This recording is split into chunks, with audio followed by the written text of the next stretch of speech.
Today, we're going to be talking about Communication 101, specifically for you ladies, how to feel heard by your husband, how to really improve your communication, your connection, and how to spark his interest.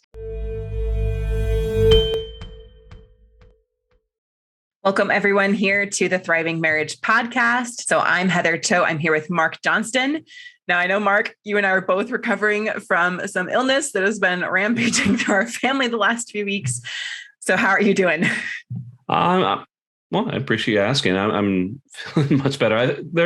We still have some people recovering. I don't know what it is, but this thing is just, it lingers, and it hasn't been anything terrible, but it lingers. But yeah, we're finally, my wife and I are starting to feel better and get over it and all that.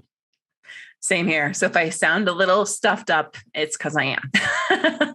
But we're excited to be here with you guys. Thanks for listening. And hopefully wherever you're tuning in from, you're feeling healthy and well. I just heard some feedback from a listener that she listens to us every day while she goes on a walk, which I thought was just amazing. And so thank you guys for tuning in here today and helping us achieve our mission to help thousands of couples create a thriving marriage. Now, I want to make sure you guys stay to the end today, because I'm going to share with you the 3 phrases that can help spark his interest again. So make sure you stay to the end to get those 3 phrases. Before we get to that, though, we're going to share our client win of the week. I'll go ahead and share this one if that's all right. Yeah, absolutely. An anonymous sharer from our group. And they said, Heather, my wife served me a separation agreement a month ago, and I've been looking it over, making little edits and comments so we can go over it together first. This morning, she tells me that she doesn't want me to sign it. She said, let's wait and see what happens. We can always make a new one later on if we have to. She said that she wants back in, and this feels really good. I've actually been doing less, and I thought it was giving up. Thank you and Mark for founding High Thrive and making this information and support available. Wow. That's a big turnaround. Big turnaround. And this is one of the first milestones that we look for as we're helping you guys and helping our clients in their relationship, is that if your spouse is actively pulling away, we've got a separation agreement on board here with this client as he's sharing, and that your spouse hits the pause button. So they're no longer pulling further away from you, but they actually hit the pause button and start to consider the possibility of being happy with you. So that's a huge milestone. And if you haven't gotten there yet, it just means you've missed something, and we can help you get there. All right. Now, over in our Facebook group, we asked you ladies, especially, what challenges are you facing when it comes to communicating with your husband? Mark, I looked over these answers. There were a lot of over 60, 70 something responses here. And I was looking for some commonalities. I found that there were a lot of very specific things to what their situation was. But a common thing that I noticed was I don't feel heard. Yeah. I feel ignored. I don't feel like he's listening. So raise your hand, put in the comments if you've ever felt like your husband is not really listening to you. Maybe you feel like he's, one ear listening to you, maybe kind of halfway listening to you, and he's on his phone the other part of the time, or he's maybe not listening to understand. Maybe he's listening to react, right? And so you feel like you aren't very heard or understood here. Yeah, I was looking through the comments myself, and I was seeing the same thing. It's almost like, why can't I communicate with my husband? I can communicate with other people who's not my husband, but over and over again, it was like, they don't listen, they don't understand, they're not present in the conversations or whatever, some variation of that over and over again. Yeah. A secondary theme that I saw a lot of was that he's misjudging me. He's got a negative view of me. I can't live up to his expectations. I can't do everything perfectly. And he's kind of shutting me out. And this ties in very well with our path process. And what we've uncovered here is that when your spouse has a negative view of you, that story really clouds the things that you say or do. And so ladies, you might be working really hard to be a good listener yourself, to improve your communication, to try to open up some connection and rebuild some, intimacy there.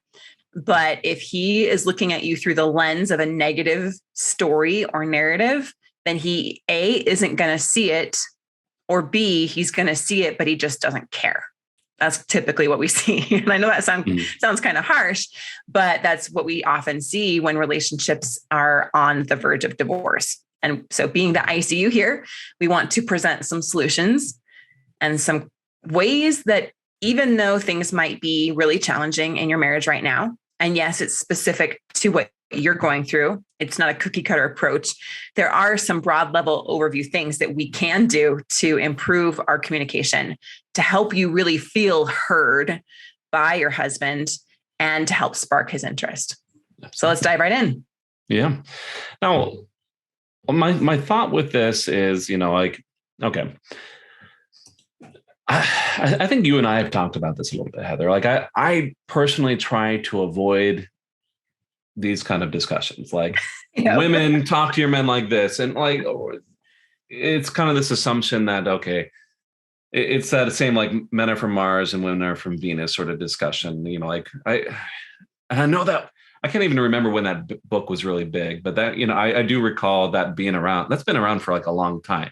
Yeah. I think by 80s, 90s. Yeah. Something like that. And okay, I will agree. There are general differences between men and women and how you approach things. For me, there's some part of me that says, well, no, you should it's much better to talk about general principles that apply to everyone, or rather than to shoehorn entire genders into like, this is what men do or this is what women do. But, like basically what I'm saying, we recognize that all men are different, just like all women are different. We try to teach general skills that apply to either sex. Sometimes you might need a little bit of extra support communicating with your husband. That's why we have this discussion today.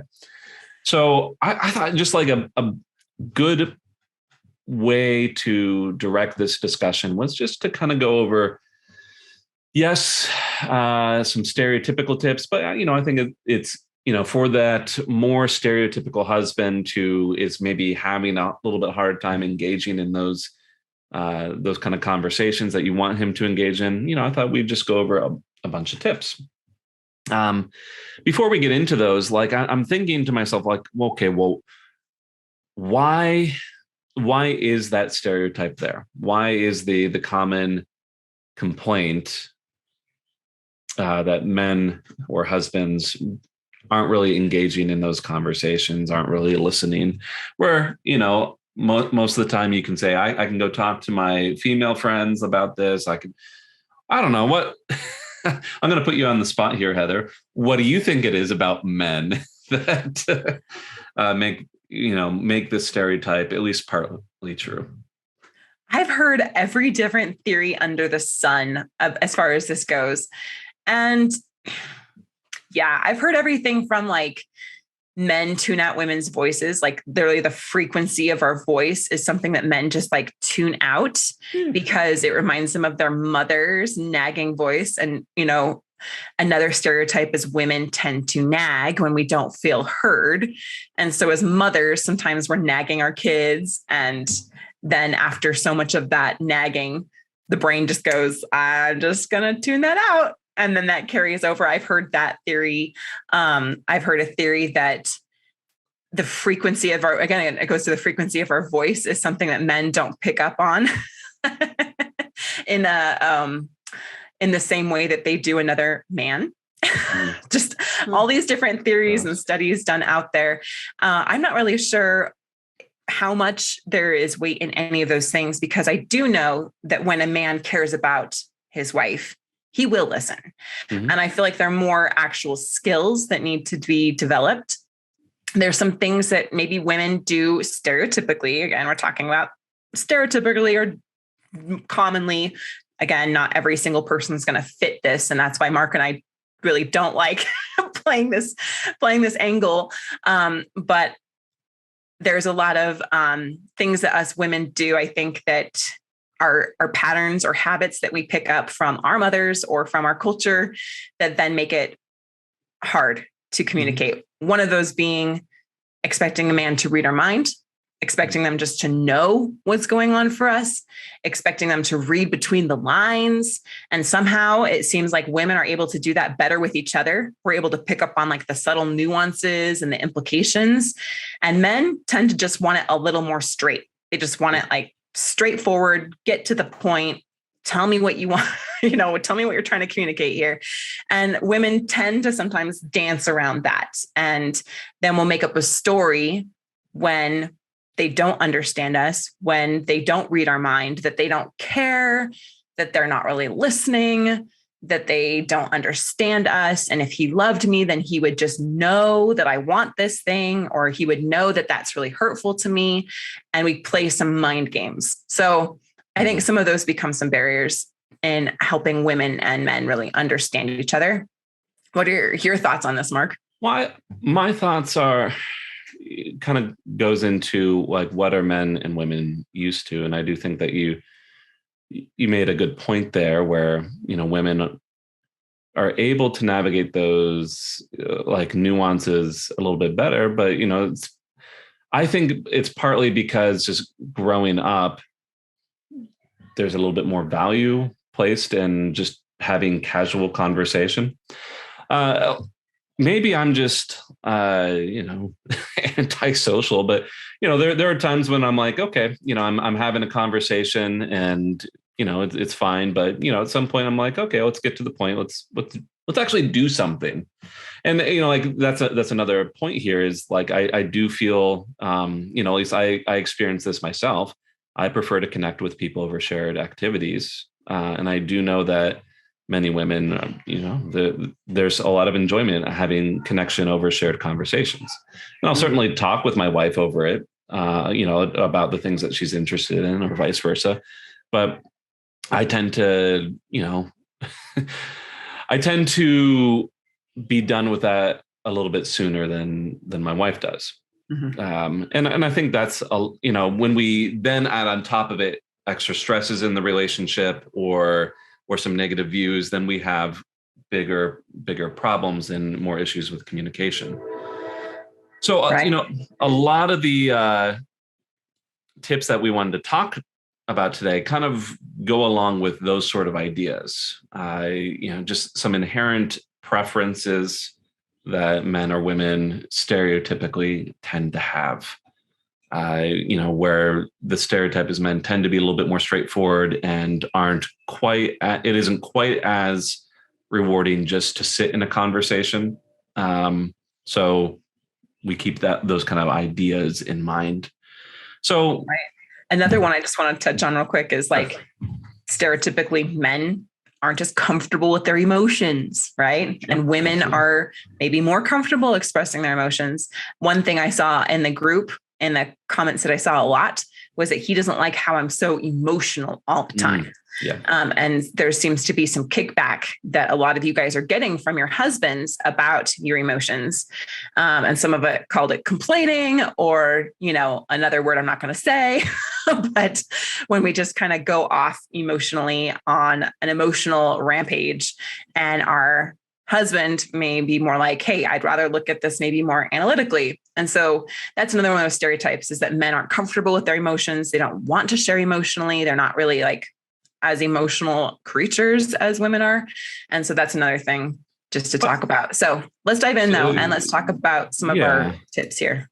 Well, and just a quick comment on that. I do, my experience is that, that's absolutely right. But that, most people tend to react better to people who are a bit more calm with the situation, that aren't emotionally flooding.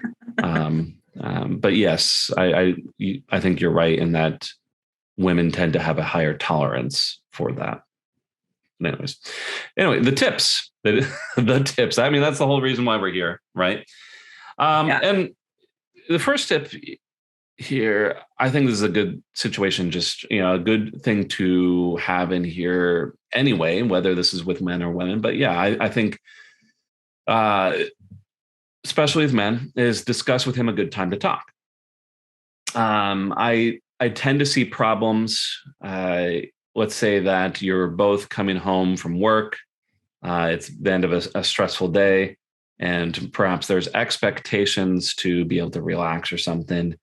If you, I see problems sometimes when women just kind of pounce on those situations, like, I want to talk about it right now. It's on my mind, and the timing just isn't good, or there isn't really clear expectations, or maybe the husband thought, okay, I thought we were just going to relax together tonight, whatever it happens to be. And so, like, a lot of these tips, but this one in particular, it's about like helping your husband to be included in all those little choices that happen in these sort of situations. So this first choice, when are we actually going to have a talk, or whether we're going to actually have a talk? I know, Heather, you've talked about this sort of dynamic quite a bit with you and your husband, Ben. Right. Yeah, I've shared this before on the podcast. I encourage you guys to go back and listen to some of our other episodes. They're absolute gold, sharing our path process. But I've talked about how I tend to be the pursuer. He tends to be the avoider. How I tend to emotionally process externally. I'm an external processor. Ben's an internal processor. So in addition to just gender differences or gender like stereotypes or norms, we've also got differences in the way that we like to handle conflict or the way that we process emotions, all of these different elements, right? And for me, I found that like I will always want to push to talk right away, and I push for resolution. And Ben likes to process things and be very thoughtful about what he's going to share and how to process through whatever's going on. And so I make an invitation, like, just the example that I use all the time is, when in the next 24 hours is a good time to talk about this. That way I know that in the next 24 hours, we will talk about it. And I let him have some say in when it's going to be a good time for him. So then he's more a part of this, and we find a way that works for both of us.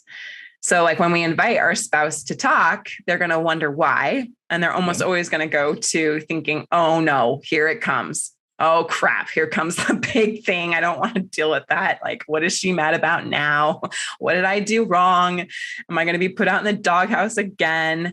And so one thing that's really important to remember is, even if it's a heavy talk, even if the subject is maybe something a bit heavier, make it sound proactive, make it sound positive, make it sound warm and inviting, rather than you're in trouble and I'm going to tell you why. You know what I mean? That's going to go over a lot better in your spouse's reception to these kind of conversations. And it's going to go over a lot better. Yeah. Well, what if it isn't something that they're doing wrong that you need to talk about? Even then, right? It's a lot different of a place to say you're doing something wrong and you need to change, and I'm really mad at you and I'm going to come down on you about this thing, right? Versus, hey, I'm seeing some things I'd like to improve with you, and I want to take accountability for my part and talk about some solutions, right? Does that feel a lot different than, hey, we need to talk, right? What I tell my own clients is, I say, focus on the principle that you're trying to build up, rather than the problem that you're trying to get rid of. So like, even if it's something heavy that you need to talk about, even if it's some mistake, some problem that they're causing, what is the healthy principle behind, like, why are you having this conversation? What's the healthy principle that you're trying to build up through this conversation? Is it that you're not feeling heard? So, okay, the principle behind that is like, hey, I want to make sure that we are both feeling heard in our relationship. I want to make sure that there's a lot more kindness in our interactions. Whatever it is, that's going to be received a lot better. Even if you eventually have to give them some feedback, but that's going to be received a lot better than, you're not being nice to me and you need to change what you're doing here. Agreed. Anyways, at least in the invitation, it's going to create the situation where, instead of them dreading the conversation, it's going to be something much more easy to approach. Right. And that gives you that common goal and helps frame the conversation, which is something that we really help our clients with, because sometimes some of these big issues or these heavy conversations, they need to be handled with care.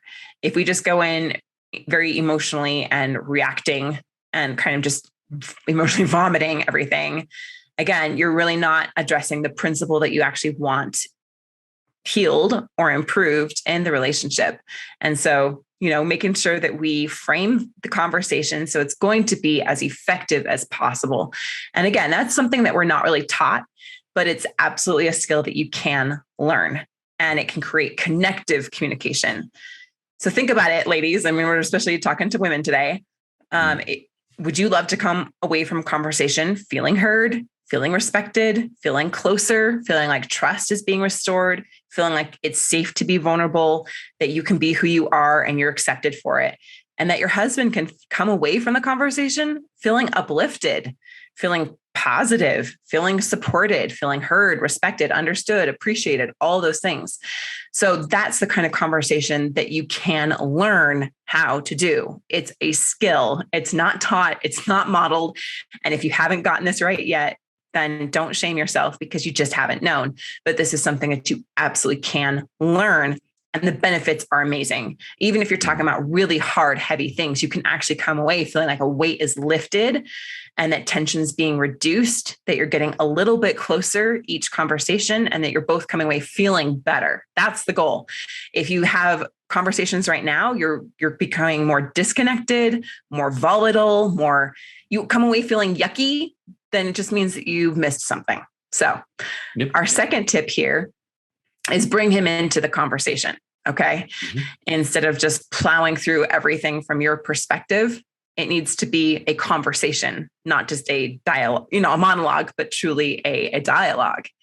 And something that's really great to help you with this is start the conversation off with, a more general question to get engaged with the topic. So an example of this, if you're talking about the state of the relationship and you're asking him how he thinks everything, ask him, how do you think everything is going between you?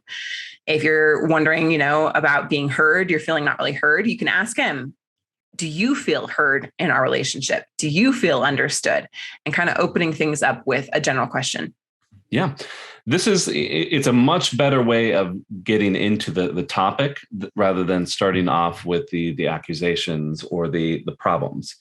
You don't want to use leading questions here or questions that assume the negative.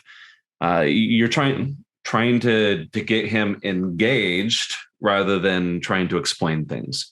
So if you went into this and say, why do you think we're doing so terrible? What's wrong with us, dear person over there? It's going to set the mood for the conversation. But if you're like, hey, I've been thinking about our relationship and I want to know how you think that we're doing here. That's going to be a much more engaging thing. And the stereotype, we're going to go back to stereotypes. Like I truly do believe, I think women are probably going to be a little bit better equipped to just naturally get engaged in these conversations. But yeah, if you're wanting your husband engaged with you, then you need to get him engaged. You might need to pull him along a little bit more. And this is part of it. You need to put in some effort to help him to be a bit more engaged if conversations are problematic. Like I said, I think men are a bit more complacent with relationship issues. And so if this question might be very telling. If you're asking them how, what they think about the state of the relationship, how they think things are going, whether they feel heard, chances are, they might not even see the problem. And this is going to be very telling to see, hey, is there some better communication needed? Are they unhappy with things? And this, like I said, the stereotype might be that they might not be aware. So absolutely, I think this is a great place to start with these sort of conversations. Even beyond that, keeping this principle going is to, I think there's room for you to share, but I think it's going to be important for you to keep asking questions and then keep asking further questions. This is just good general advice anyway for any sort of conversation when someone's a little bit quieter, but certainly for men who are going to be a little bit less engaged, less involved in a conversation, you might need to perhaps I don't know, carry the weight a little bit. That sounds bad to me, but maybe it's true. One of the things that I love that we do, Mark, is we always assess exactly where your marriage is at and where your communication is at. Yeah. I do this often with you guys on master classes. We'll do kind of a checkpoint, get your pulse of how your communication's going currently, because it's a big indicator of other deeper issues going on. One of the things that is a big mistake is to push deep issues too soon. And so while we're talking about, how to frame a conversation around maybe a heavier topic or an issue that you want to address, I just want to put this out there that it's really important that you do this at the right time for your relationship. If your spouse is still actively pushing for divorce or separation or towards someone else, I love you, but I'm not in love with you, then yes, you may need to address some of these deeper issues, but it may not be the right time, or there's maybe not such a big of an issue that we can start you with. That's one of the things that we really work on with clients, is knowing when is it the right time to approach this topic, and when is it the right time to have this conversation, and then how can we have every interaction that you have with each other as effective as possible and as connective as possible. So Mark, what have you seen as far as that goes, of maybe a woman pushing her husband to try to resolve all these issues and the relationship just isn't ready for that yet? Well, I mean, in terms of perhaps examples, obviously it'd be great, like let's say that there's something like an affair going on. Obviously it'd be great to resolve an affair as soon as it's found out and and fix everything immediately. But sometimes, like, even just kind of looking at things that lead up to stuff like that might be needed. And like what you're asking about here is, like, sometimes you can't really press the deep issues right away. You might need to build up to some of those bigger problems. And this certainly is, connects to this tip here about inviting your partner into the conversation. Is if you really just start off in the deep end, it may not go anywhere. If you're, rather than, like, if you are more gradually stepping into the conversation and, trying to get them engaged and perhaps discussing some of the, lighter issues, at least at first, it's going to be a much easier way to keep your husband, on in the conversation and engaged with you and willing to continue to talk things out. Yeah. Awesome. So the same principle applies, but the depth of what you're going to be maybe addressing is going to be varied. I just wanted to bring that up. Sure. So it's really about finding those common goals, like we said here at the beginning, that you actually do have in common right now, that would be, a topic that you guys are both willing to engage in. And it might be a lot more surface level at first, and just trust and know that you will get to the point eventually where you can handle the deeper conversations. But even the supposedly surface level, or maybe not as, big deal things, you can still apply the same principle about bringing him into the conversation, asking questions, and keep asking further questions. All right. Now that brings us to tip number 3, which is sticking to the point.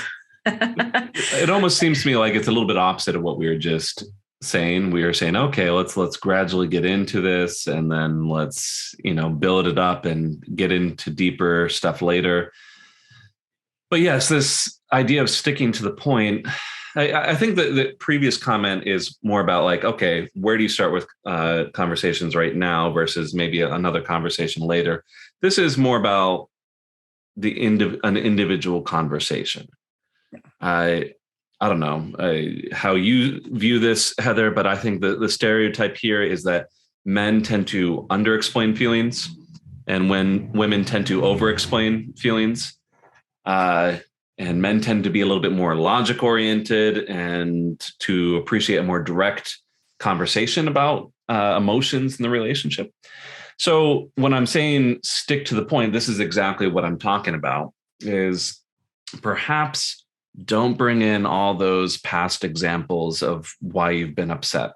And perhaps don't talk about how you've had this discussion with your friend Jessica and what Jessica happens to think about your relationship.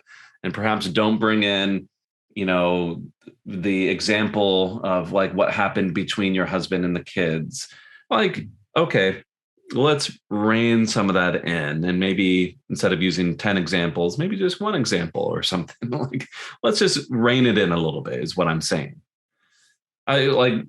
Would you say that's accurate at all, Heather? I could see you smiling. Yes. While I was making that comment. Like, I smile because I relate a lot to that. And I know a lot of women that would as well. And I like what Monique said here in our group question when she answered her answer is gold. She said, as women, we tend to over talk simple things. We need to be factual and say what we want and what we need. How things feel is for a different time, is what she said there. And she also said it's all about being in a good place to listen and share information, which is what we were talking about there with the first two tips, right? There is an author, and I cannot remember her name right now, but she talks about how women want to empty their basket at the end of the day. So basically all day long, we have like this imaginary basket, right? Metaphor. And we're putting all this stuff into it. The kids said this, and my friend said that, and then the coworker did this. And we tend to like bottle all of this up. And then when our husband gets home, we just want to like unload the basket. And I've heard this from many men that like they're listening to us and they're like, okay, what's the point? Okay, was that the point? And we're like, yeah. And this thing happened and that thing happened. And then the kids did this, and then I did this, and I did this, and blah, blah, blah, blah, blah, blah, blah, blah, blah, blah. Because emotionally, she says, we just want to empty our basket so that we can feel at peace. And men are sitting there trying to figure out, like, what am I supposed to remember? What's the important part? And then it's so many things that they just feel like, I don't even know, like, what you even want me to do or what I'm supposed to remember. And I'm afraid I'm going to get in trouble for not listening to you, right? Which a lot of women said, you feel like he's not listening. And maybe it's because we're oversharing a little too much. Maybe there's a more appropriate place to quote unquote empty our basket, because it is something that we feel like we just want to share. And as women, we tend to just share, and it's just great. And we're not worried about our friend or our sister or our mom paying attention to every detail and trying to solve our problems. We know that just sharing is somehow therapeutic, I guess. And it does help us feel at peace. We just want to talk. I don't know, like women, there's also studies that show that women want to say 5,000 words a day or something. Mm-hmm. And then it's like half that much. I'll admit, I even myself am guilty of that thought, where my wife will be sharing her day with me and I'll be like, okay, what's the point? And she and I have a good enough relationship that I wouldn't say it in those words, but sometimes I'll ask that in a roundabout way. And sometimes my wife will say, I just wanted to share my day with you. And I have to remind myself, okay, that's right. She just wants to talk, and there doesn't have to be a point, but I have to remind myself that. Yep. She says, men are worrying like, what's the point? What's the point? Where is she trying to go with this? And she says, there is no point. There's no point. The only point that there is just getting it out. And so if your wife, men listening to this are, wondering, why does she just go on and on about all this stuff? And it's just, I don't even know what to do about it. And I do just kind of check out and I start thinking about the game or the business or the emails or whatever. She talks about just holding the basket. Just hold the basket and just let her dump it all out, and just know that there's really no point other than she just wants to talk. So with my marriage, knowing that, I tend to select a few highlights that I really want to share with Ben. And if there is a point to it, I will tell him directly. Women, this might help you. The point is this. And then he's like, got it. And I have to be really direct. If I tend to start going off on all these other things, like the point is, I was really happy. Or the point is, I would like some advice here. Because maybe you thought that you asked for advice or you asked for his opinion, and he just got lost in all the plethora of words coming out of your mouth. Okay. And so like you have to say, so what I'm asking here is, or what I would like here is, or just the point I'm trying to share is this thing. So I do tend to keep my dumping of the basket really short. I actually think about it before I usually see Ben, and I think about like 2 or 3, sometimes just one, things I would love to share with him. And then I kind of just put the rest aside and say, I will just dump the basket in another way because he doesn't need to hear all of it. It's kind of overwhelming for him. And I find it's a much better connection when I understand how his brain thinks and how my brain thinks. Sure. And then in problems, again, like you said, don't going into all the history and all of the examples and saying it 10 different ways. Erring on the shorter side is usually much more effective. Mm-hmm.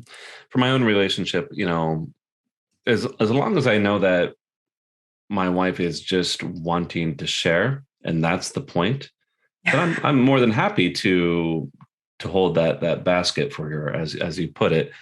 But yes, I do think that being a little bit more clear can help your husband be a bit more engaged in whatever conversation that you're trying to engage them with. Absolutely. Love that. Now, ladies, if you're saying, I don't feel heard, let's go to tip 4 here, which is help him to feel heard. Very often when we feel like something's off in our relationship, our spouse may be very well feeling the same thing. And we tend to get into some situations where sharing our feelings and thoughts, belief about what is going on, and he's just a little more silent. Sometimes we put ourselves out there vulnerably, and then we feel like we're not caught, right? In the crazy trust exercise, right?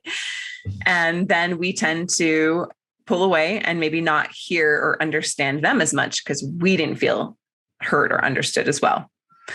So the stereotype there is that women can overshare and men undershare, right? That's kind of a stereotypical thing going on there. So if that's the case, then make sure you're taking time to ask him questions, be genuinely interested in what he has to say, and make sure you're not just listening with the intent to immediately respond or to argue or to find fault, blame. Our intent should be to understand. This one has been pivotal for me because I don't know that I always really tried to understand him. I felt more pressure to have him understand me, get my point across. And when I really actually understood where he was coming from, it changed everything. Yeah, I see comments all the time on the internet, descriptions from men feeling like, okay, it's just easier to hold all your emotions in and, maybe you go and help other people, but we're going to hold everything in. And, I think it's really easy to get into this sort of situation where, like we've been talking about, where the tendency for women is to kind of just unload their basket.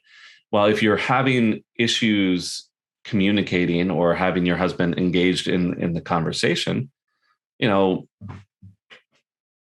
involve them a little bit and to help them to feel like their contribution to the conversation matters and that you are actually interested in what they have to say. Even if the point is just to kind of dump some information and just to share your day, sprinkle in some questions into there, ask their opinion about some of the things that might have happened to you, or to, figure out some of what's been going on in their day. But the whole point here is you need to engage them in the conversation. And whereas, it might be easy to assume, okay, if they want to talk, they're just going to talk. And because that's how conversations with your female friends goes, and, when they have something to share, they just pipe in and they share it. Well, I mean, that might not be the natural state for your husband if communication is problematic between the two of you. So just make sure that you are a little bit more conscious that you are actively engaging them and asking questions and interested in how they might view some of the things that you're sharing. Yes. And if things are really tense and volatile right now, things are really on the, the fritz of your relationship, what takes us out of that drama triangle. And if you need to go back and listen to our podcast on how to reduce tension and drama, we talk about the drama triangle and gets us out of that cycle is actually understanding. It's having accountability for our part and then gaining someone else's perspective. That's why we start with perspective in the path process. When we understand their perspective, then that takes us out of our own pain, out of our own desire to lash out or to be understood ourselves, and helps us actually give that to someone else, to give it to our spouse. And that's put you in a healthy cycle of closeness and more connection, more intimacy, more vulnerability, so that your communication is actually connecting you. I think that has a lot to do with our tip 5 there. Like you're talking about the drama triangle and clear communication in order to get out. But yeah, tip 5 then is to communicate clearly what it is you're asking. Make sure you clearly understand what he wants as well. I think this solves a lot of problems. Like you said, this is kind of the center of the drama triangle. We know that getting away from drama or tension or anxiety or anger or just all those negative feelings tends to require having clear agreements or clear requests. So the better that you can make your requests clear, and the better that you can make sure that his, requests are clear as well, I think you're going to do a lot better. This really connects to some of the other suggestions as well. Like we were just talking about a moment ago, men tend to prefer things a little bit more to the point, a little bit more direct. This is kind of a continuation of that idea. I don't know. Do you see this as well? I mean, this seems to me like we're talking about how to communicate to your husband. This seems like much more of a general principle that really kind of applies to everyone, right? Right. Yeah. These clear requests are really important. For me, it's getting clarity in myself about what I'm actually wanting, what I'm actually needing, what the common goal is, and, where my husband's coming from, what he's wanting, what he's needing, and what his goal is. And then when we find out that we actually have a similar goal, then we can work together on that. Stereotypically, men tend to be more task and systems oriented, and women tend to be a little more relationship oriented, right? Meaning men will tend to appreciate knowing what is expected and then specifics about what can be done. That tends to work really well for a lot of men. And then I think that brings us really well to point 6, tip 6 here, which is make it rewarding when there is cooperation. Mm-hmm. I've learned this as well. So when I ask my husband a question and he responds, sometimes I have to say, I appreciate you sharing that. It was really fun to talk about this with you. I really appreciate being heard. I really appreciate you helping me solve this problem and showing some of that gratitude. I loved our conversation last night. That felt so fun, or that felt really good to be able to share so openly, and making sure that we appreciate our partner's efforts in being engaged in that conversation. So are we actually being appreciative of their efforts? Are we even seeing them? Mm-hmm. And if we are, then let's take a pause and let them know that. One of my mentors that I really admire said, praise what you want repeated. And that's really shifted things for me. Instead of being unhappy or nagging or complaining about the things I don't want, when he actually does the things I do want, reward him for that. Like, give him some praise, give him some kudos, give him some appreciation.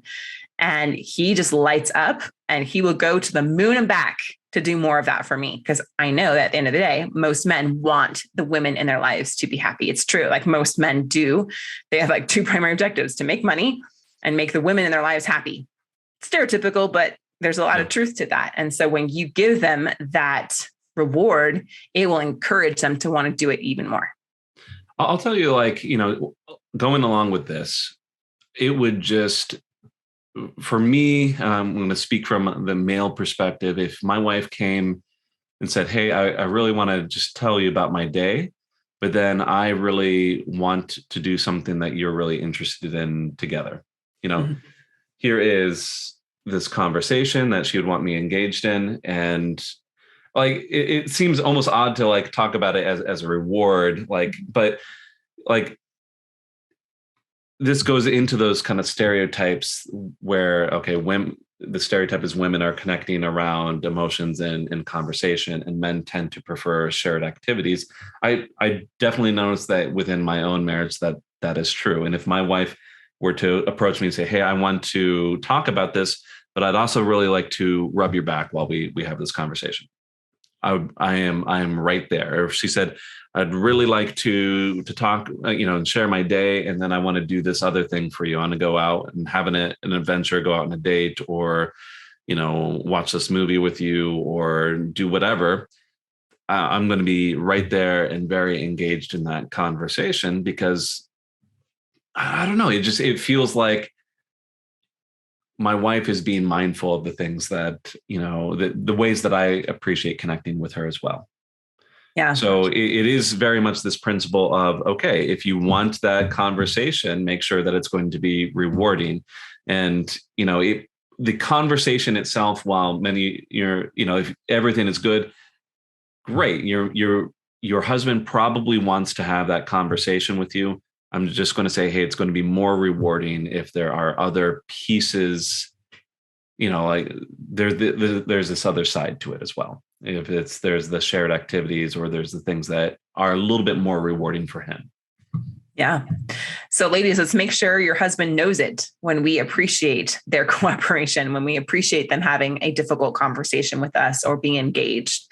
So again, communicate that with our appreciation, maybe even directly link a favor that we're providing, helping meet some of their needs, like Mark talked about, with our actions for their cooperation, right? And we can even make some of those heavy conversations light, playful. You can bring in some humor, some laughter. It's going to help raise the energy and the endorphins as well. And even maybe a bit of flirtation. And that brings us to tip 7, our sandwich strategy.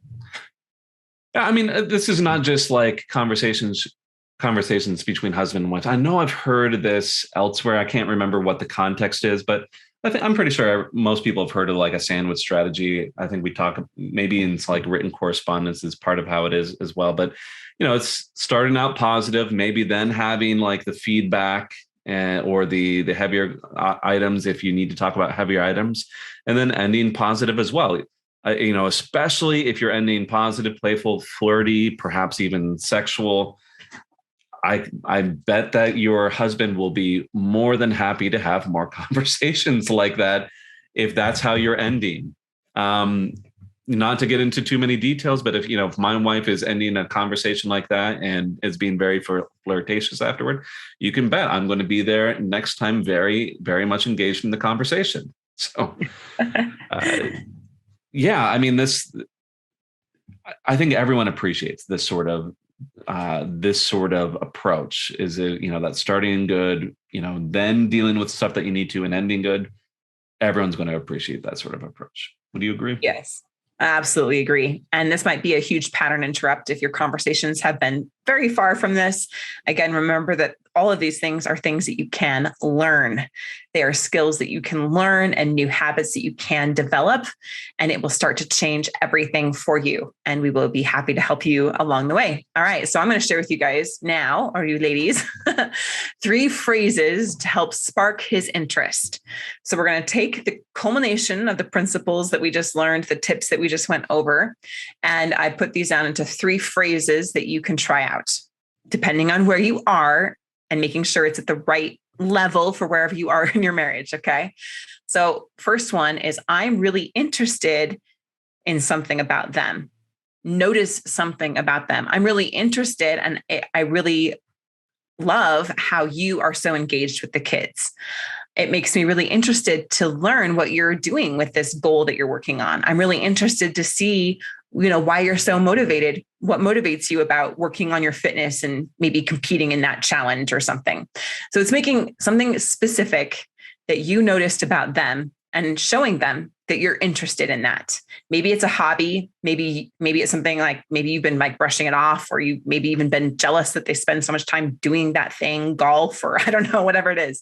But actually show like, I'm actually really interested in how you got into that sport.